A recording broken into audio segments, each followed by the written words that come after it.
शिव भक्त चिड़िया की सच्ची कहानी।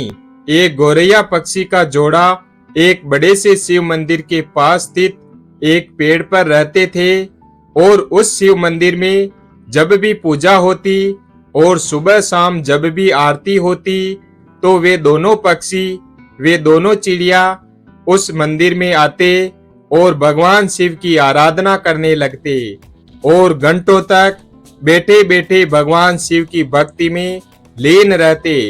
इतनी भक्ति करते, निराधार भक्ति करते कि उन्हें अपने तन मन का और आसपास का कोई होश नहीं रहता। उन दोनों पक्षियों का रोज का यही नियम था।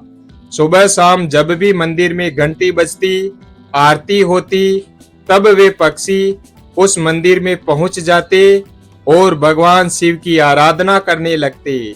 उसके बाद अपने बच्चों के लिए और अपने लिए दाना पानी की व्यवस्था करते।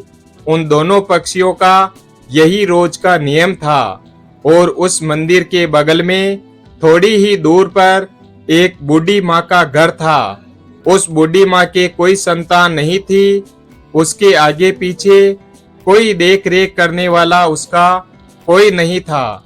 वह अकेली ही अपना जीवन व्यतीत कर रही थी। उस बूढ़ी माँ को पक्षियों के प्रति बहुत ही लगाव था। वह उन चिड़ियों को बहुत ही प्रेम किया करती थी। उनके लिए वह रोज अपने घर की छत पर दाना पानी, यह सब चीजें डाला किया करती थी। उस बूढ़ी माँ का रोजाना का यही नियम था और वे दोनों चिड़िया उस बूढ़ी माँ की छत पर आते थे और आसानी से दाना चुगते और पानी पीते थे और उसमें से कुछ अपने बच्चों के लिए अपने साथ ले जाते। इस तरह उनका जीवन व्यतीत हो रहा था। उस बूढ़ी माँ के कारण उन चिड़ियों का पेट भर रहा था और साथ ही वे दोनों आराम से निश्चिंत होकर भगवान शिव की आराधना कर पा रहे थे और इसी तरह उनके दिन गुजर रहे थे। अब एक दिन की बात है, वह बूढ़ी माँ बहुत बीमार हो जाती है और अपने बिस्तर पर पड़ जाती है। उसके बहू बेटा तो कोई था नहीं जो उसका उपचार करवाते और उसके लिए दवा लाते। अब बूढ़ी माँ बिना दवा और बिना सेवा के ही बिस्तर पर पड़ी रहती। अब वह बूढ़ी माँ अपनी छत पर दाना पानी नहीं डाल पा रही थी। अब जब गौरैया पक्षी उस बूढ़ी माँ की छत पर दाना चुगने के लिए आते तो वहां दाना पानी नहीं मिलता। तो वे सोचते हैं कि बूढ़ी माँ कहाँ चली गई, दाना पानी क्यों नहीं डाल रही है। इसी तरह एक दिन बीता, 2 दिन बीते, धीरे धीरे वह बूढ़ी माँ कमजोर होने लगती है और बिना दवाई के उसकी हालत जोर से बिगड़ने लगती है और एक दिन वह मर जाती है। अब जब वे पक्षी देखते हैं कि बूढ़ी माँ का कोई पता नहीं चल रहा है और छत पर ना ही दाना पानी डाला जा रहा है तो वे घबरा जाते हैं और वे बहुत परेशान होते हैं और उस बूढ़ी माँ को पूरे गांव में और आसपास में ढूंढने लगते हैं और ढूंढते ढूंढते वे दोनों पक्षी थक जाते हैं। तो उसमें से जो मादा गौरैया थी वह अपने पति से कहती है, स्वामी, बूढ़ी माँ का कोई पता नहीं चल रहा है। बूढ़ी माँ कहाँ चली गई? वह हमें दाना पानी दिया करती थी और दूसरे पक्षियों की भी देखरेख किया करती थी। वह कहाँ गई? हमने उसे इतना ढूंढा लेकिन वह हमें नहीं मिली। अब हम क्या करें? उस गौरैया का पति कहता है कि प्रिय, हमने हर जगह उस बूढ़ी माँ को तलाश किया परंतु वह बूढ़ी माँ हमें कहीं नहीं मिली। एक जगह हमने उसे नहीं देखा, उसके खुद के घर में। हमें उसके खुद के घर में जाकर देखना चाहिए, शायद वो बीमार तो नहीं है। अब यह कहने के बाद में वे दोनों गौरैया पक्षी बूढ़ी माँ के घर चले जाते हैं और जब वे दोनों घर के अंदर जाकर देखते हैं तो वह बूढ़ी माँ अपने बिस्तर पर लेटी हुई है और उसके शरीर में कोई हलचल नहीं है। उसके चेहरे पर, उसके पूरे शरीर पर मक्खियां भिन भिना रही है। वे पक्षी अपने पंखों को फड़फड़ाकर उन मक्खियों को उड़ाते हैं और उस बूढ़ी माँ को जगाने की कोशिश करते हैं, लेकिन उस बूढ़ी माँ के शरीर में कोई हलचल नहीं होती है। अब गौरैया का पति कहता है कि प्रिय, बूढ़ी माँ अब इस दुनिया में नहीं रही, उसकी मृत्यु हो चुकी है।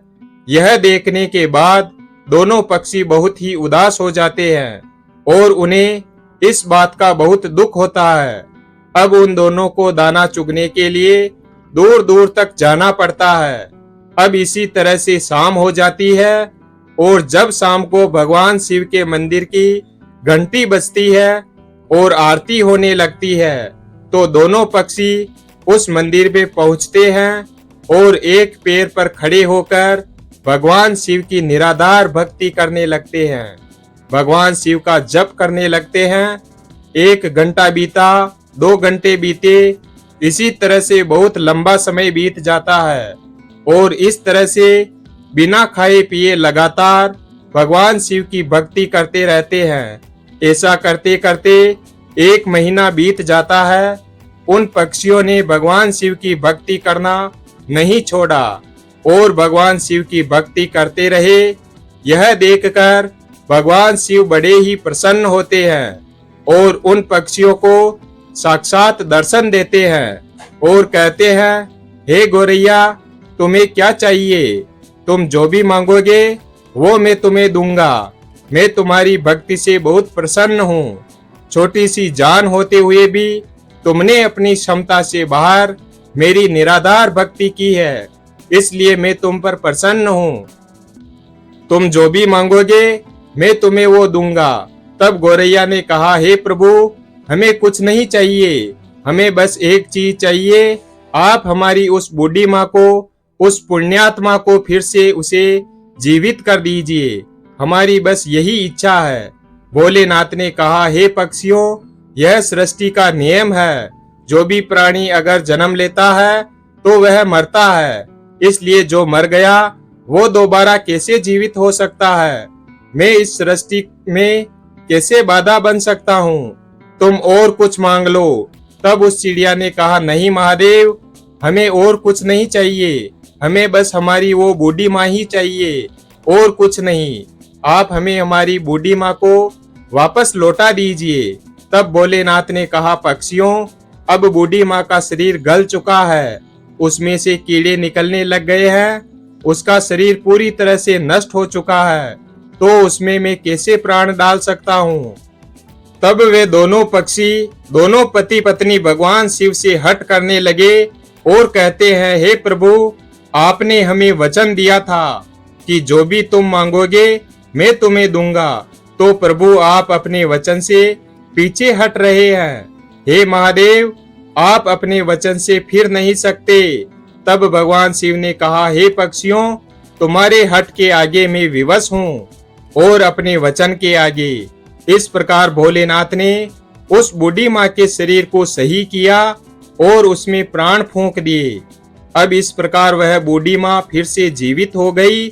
अब अपने सामने भगवान शिव को देखकर वह बूढ़ी माँ भाव विभोर हो जाती है, बड़ी ही प्रसन्न होती है और कहती है कि हे प्रभु, मेरे कई जन्मों के पाप कट गए, आपने मुझे दर्शन दिया। प्रभु, मैंने ऐसा क्या पुण्य किया था कि आपने मुझे जीवित कर दिया? तब भगवान शिव ने कहा, हे बूढ़ी माँ, मैंने तुम्हें तुम्हारे कारण जीवित नहीं किया, मैंने तो तुम्हें उन दोनों पक्षियों के लिए जीवित किया है। उन दोनों पक्षियों ने मेरी निराधार भक्ति की है, दिन रात बिना दाना पानी खाए पिए मेरी पूजा की है, एक पैर पर खड़े होकर मेरी आराधना की है। इसी कारण मैंने उसे आशीर्वाद दिया। उन पक्षियों की वजह से आज तुम जीवित हो, इस धरती पर हो। वे पक्षी और कोई नहीं, जो तुम्हारी छत पर जो गौरैया पक्षियों का जोड़ा रोज दाना चुगने आते हैं, उसी ने यह भक्ति की है, उसी के कारण आज तुम जीवित हो। अब उस बूढ़ी माँ ने भगवान शिव को प्रणाम किया और फिर महादेव वहां से अंतर्ध्यान हो गए। फिर वह बूढ़ी माँ फिर से अपनी छत पर दाना डालने लगी और पानी रखने लगी और वो पक्षी, वो गौरैया पक्षी का जोड़ा उस बूढ़ी माँ की छत पर आते और दाना पानी चुगते। तब उस बूढ़ी माँ ने गोरैया पक्षी के जोड़े से कहा, हे पक्षियों, तुमने मुझे जीवन दान दिलाया। तुमने भगवान शिव की निराधार आराधना की, अपने लिए ना मांग कर मेरे लिए मांगा। हे पक्षियों, मैं यह जानती हूँ, इसलिए तुम मेरे घर पर ही वास करो और रोजाना मेरी आंखों के सामने रहो। अब यह सुनने के बाद उस बूढ़ी माँ का प्रस्ताव वे दोनों पक्षी स्वीकार करते हैं और उस बूढ़ी माँ के घर पर रहने लगते हैं।